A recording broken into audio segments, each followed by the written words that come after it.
నిర్గమాకాండము 3వ అధ్యాయము 14వ వచనాన్ని నేను చదువుతాను, జాగ్రత్తగా మీరు వినండి. అందుకు దేవుడు, నేను ఉన్నవాడను అను వాడనై ఉన్నానని మోషేతో చెప్పాను.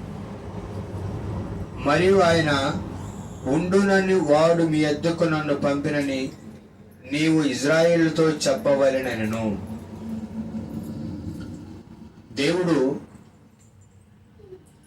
తన ప్రజలైనటువంటి ఇజ్రాయేలు ఐగుప్తు దేశంలో 430 సంవత్సరాలు ఫరో రాజు చేతి కింద వారు బానిసలుగా ఉన్నారు. అప్పుడు వారి యొక్క ప్రార్థన, వారి యొక్క మొర, వారి యొక్క విన్నపాన్ని విన్నటువంటి దేవుడు మోషే గారిని ఎన్నుకున్నారు. మోషే గారు మరి తన యొక్క మామగారైనటువంటి ఇత్రో యొక్క మందను కాస్తున్నటువంటి సమయంలో దేవుడు అతనిని ఏర్పరచుకున్నాడు. ఆయన అక్కడ పర్వతం దగ్గరికి వెళ్ళినప్పుడు అక్కడ ఒక పొద మండుతూ ఉంది, కానీ అది కాలిపోవట్లేదు.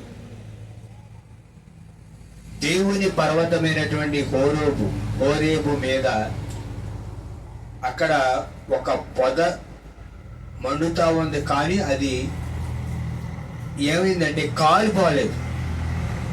ఇదేంటి పొద మండుతుంది కానీ కాలిపోవట్లేదు అని ఆ యొక్క వింతగా ఉన్నటువంటి ఆ యొక్క దానిని చూడటానికి మోషే గారు వస్తారు. అంటే సహజంగా పర్వతాలు, కొండల మీద మంటలు మండుతూ ఉంటాయి, పొదలు మండుతూ ఉంటాయి. మనందరికి తెలుసు, ఎండాకాలం వచ్చినప్పుడు పొగ రాసుకొని మరి వేడికి అక్కడ మంట మండి అడవులు తగలబడటం, గుట్టలు కాలిపోవటం, రాత్రిపూట మనకి స్పష్టంగా గుట్ట మీద మంట మండుతున్నట్టు దృశ్యాలు మన కంటికి కనబడుతూ ఉంటాయి. అయితే ఇక్కడ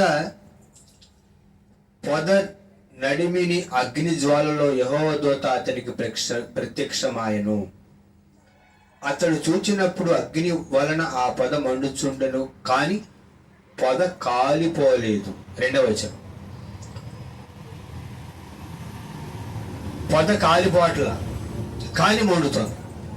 ఏంటి వింతగా ఉందని చూడటానికి వెళ్ళినటువంటి మోషే గారితో దేవుడు చెబుతున్నటువంటి మాట ఏంటంటే, మోషే, నీవు నించోనున్నటువంటి స్థలం పరిశుద్ధమైనది, నీ చెప్పులు విప్పి రమ్మని మోషేతో దేవుడు చెప్తాడు. అప్పుడు మోషే గారు వచ్చినప్పుడు దేవునికి మోషే గారికి మధ్య జరిగినటువంటి సంభాషణలో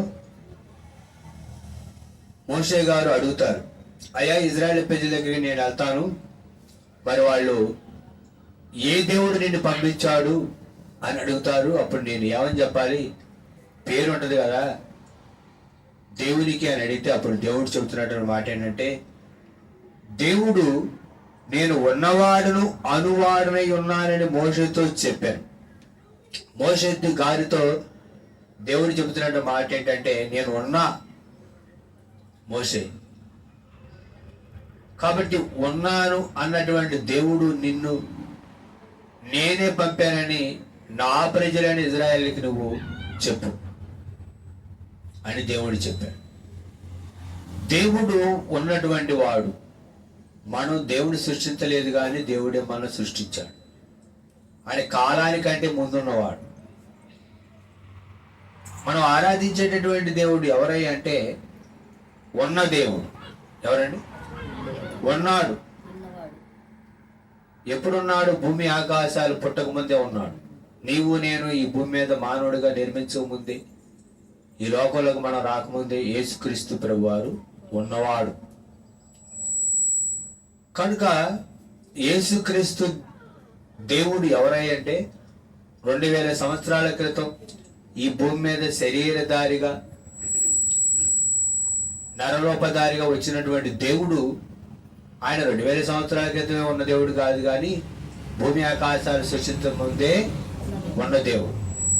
అదే విషయాన్ని దేవుడు చెబుతూ యూదులకు, ఇజ్రాయేల్ ప్రజలకు చెబుతూ అంటున్నటువంటి మాట దేవుని వాక్యంలో ప్రభువైన యేసుక్రీస్తు వారి యొక్క శిష్యుడు అపోస్తలుడు యోహాను గారు రాసినటువంటి సువార్త. చూడండి దేవుని వాక్యం. యోహాను గారు రాసినటువంటి సువార్త 8వ అధ్యాయము చూడండి. దేవుని యొక్క వాక్యంలో చూడండి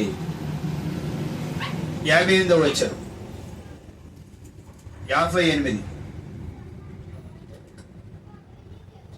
యేసు అబ్రహాము పుట్టుక మునుపే నేను ఉన్నానని మీతో నిశ్చయముగా చెప్పుచున్నానెను.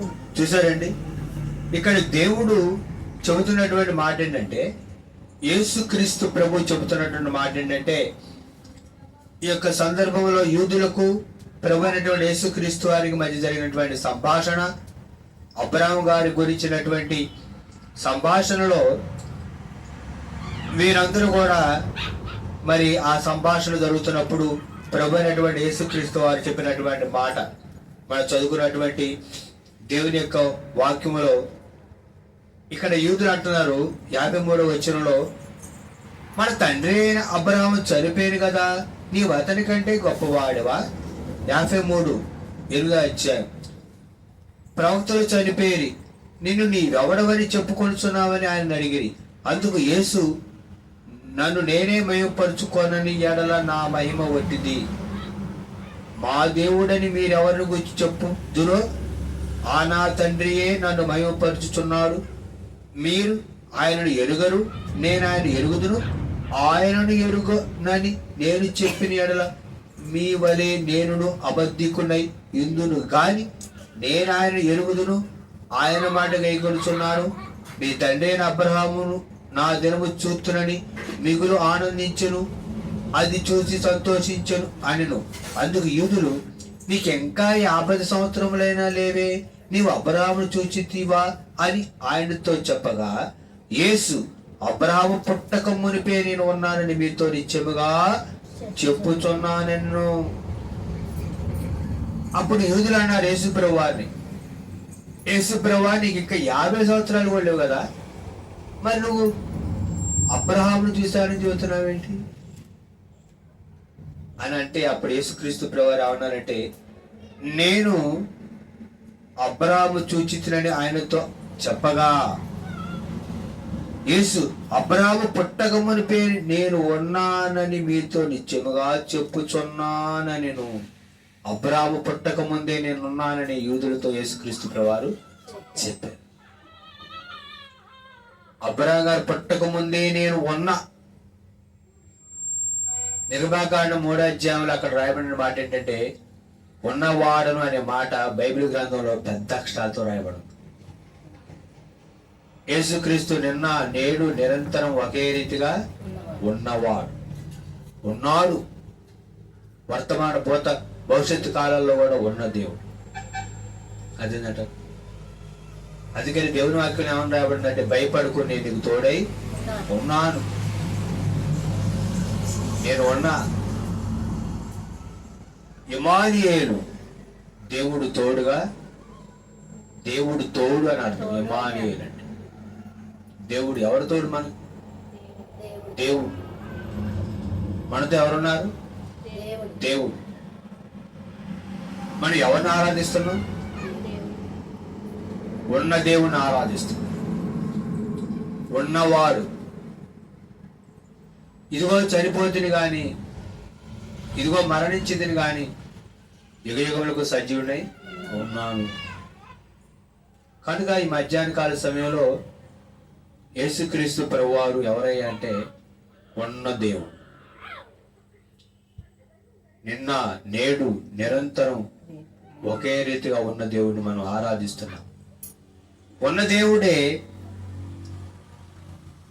2020 సంవత్సరాల క్రితం ఈ భూమి మీద శరీరధారిగా వచ్చి 33 సంవత్సరాలు జీవించి సెలవులో రక్తం కార్చి తన ప్రాణాన్ని పెట్టి పునరుద్ధానుడై నేడు ఆత్మస్వరూపిగా మన మధ్యలో ఉండి సర్వలోకాన్ని ఏలుచున్నటువంటి వాడు నజరేయుడైనటువంటి యేసుక్రీస్తు ప్రభు. కనుక ఉన్న దేవుడిని మరి నువ్వు అంగీకరించావా? నీ అంతరంగంలో మార్పు కలిగి ఆ ఉన్న దేవుడిని నువ్వు సొంత రక్షకుడిగా అంగీకరించావా? నీ మనసులో మార్పు కలిగి ఆయన అంగీకరించారని చెప్పుకుంటున్న వారు అంగీకరించినట్లే ఉన్నారు. చాలా మంది బాప్తిజం అంటే ఎటువంటి ఆలోచన కలిగి ఉన్నారంటే నీళ్ళలో మునిగి లేకటమేగా అనుకుంటారు.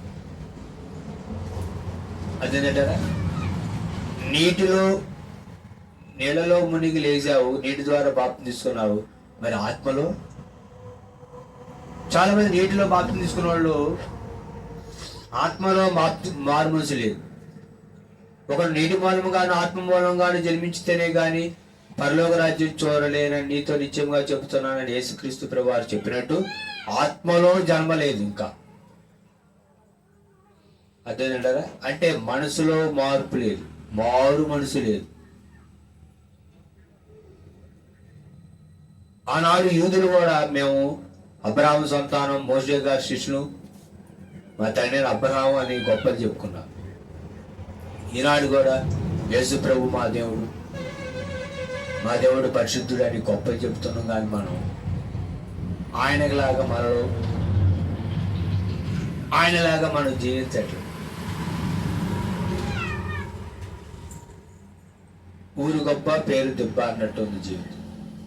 కనుక ఈ మధ్యాహ్నం ఉన్న దేవుడు నీలో ఉన్నాడా ఆత్మస్వరూపిగా అనేది మనం పరీక్షించుకొని దేవుని వాక్యాన్ని మన అంతరంగంలో భద్రపరుచుకుందాం. అటు కృపా ప్రభు మనకు అనుగ్రహించిన గాక. తల వచ్చి కళ్ళు మూసుకున్నట్టు ప్రార్థన చేస్తాం. పరిశుద్ధమైన తండ్రి, నీతిమంతుడవు, నీ మాట మా అంతరంగంలో భద్రపరచండి. నీ మాట ప్రకారం నడుచుకున్నట్టుకు మాకును మాకొక్కరికి మీరు సహాయం చేసి మెండైన నీ కృపతో నడిపించి బలపరచమని యేసు నామములో అడుగుచున్నాను తండ్రి. ఆమేన్.